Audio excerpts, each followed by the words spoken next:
तमाम सुनने वालों को अस्सलाम अलैकुम। ज़ुल्क़रनैन और आजवज माजवज तहरीर नंबर 901। ये आफिस बिन नू अलैहि अस्सलाम की औलाद में से एक फसादी गिरोह है और उन लोगों की तादाद बहुत ही ज्यादा है। ये लोग बिला के जंगजू व खूनखार और बिल्कुल ही वहशी और जंगली हैं, जो बिल्कुल जानवरों की तरह रहते हैं। हफ्ता 22 नवंबर 2014। शेख अल हदीस अल्लामा अब्दुल मुस्तफ़ा 39 ज़ुल्क़रनैन और आजवज व माजवज।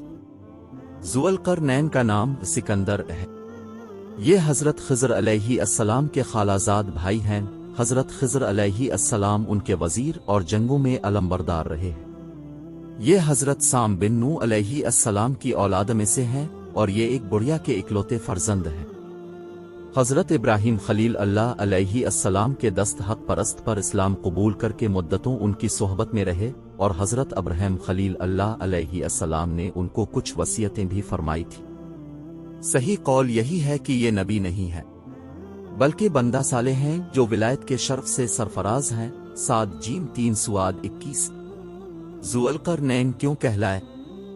हुजूर ने फरमाया कि ये ज़ुल्क़रनैन 2 सींगों वाले के लक़ब से इसलिए मशहूर हो गए कि उन्होंने दुनिया के 2 सींगों यानी दोनों किनारों का चक्कर लगाया था।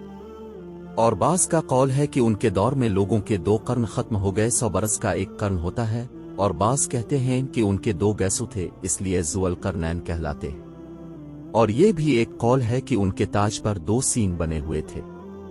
और बाज़ इसके कायल हैं कि खुद उनके सर पर दोनों तरफ उभार था जो सींग जैसा नजर आता था। और बज़ों ने ये वजह बताई कि चूंकि उनके बाप और मां नजीब अल तरफैन और शरीफ ज़ादा थे, इसलिए लोग उनको ज़ुल्क़रनैन कहने लगे।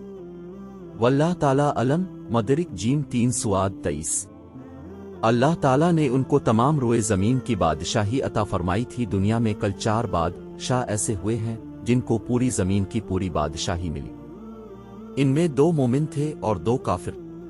मोमिन तो हज़रत सुलेमान अलैहि अस्सलाम और ज़ुल्क़रनैन हैं, और काफिर एक बख्त नस्र और दूसरा नमरूद है। और तमाम रोए ज़मीन के एक 5वीं बादशाह इस उम्मत में होने वाले हैं, जिनका इस्म ग्रामी हज़रत इमाम मेदी है। सावी जीम 3 सुआद 23। ज़ुल्क़रनैन के 3 सफ़र। कुरान मजीद में हज़रत ज़ुल्क़रनैन के 3 सफ़रों का हाल बयान हुआ है जो सूरत कहफ में है। हम कुरान मजीद ही से इन तीनों सफ़रों का हाल तहरीर करते हैं, जिनकी रुदात बहुत ही अजीब और इबरत खेज है। पहला सफ़र। हज़रत ज़ुल्क़रनैन ने पुरानी किताबों में पढ़ा था कि साम बिन नू अलैहि अस्सलाम की औलाद में से एक शख्स आब हयात के चश्मा में पानी पी लेगा तो इसको मौत ना आएगी। सीन लिए हज़रत ज़ुल्क़रनैन ने मग़रिब का सफ़र किया। आपके साथ हज़रत ख़िज़र अलैहि अस्सलाम भी थे। वो तो आब हयात के चश्मा पर पहुँच गए और उसका पानी भी पी लिया, मगर हज़रत ज़ुल्क़रनैन के मुक़द्दर में नहीं था, वो महरूम रह गए।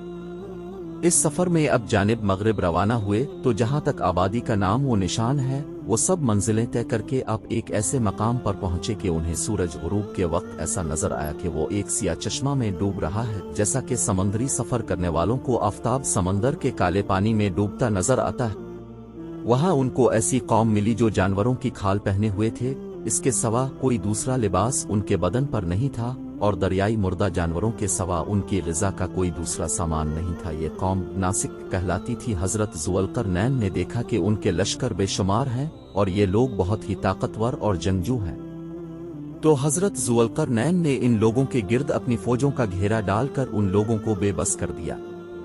चुनांचे कुछ तो मुशर्रफ बा ईमान हो गए और कुछ आपकी फ़ौजों के हाथ से मकतूल हो गए।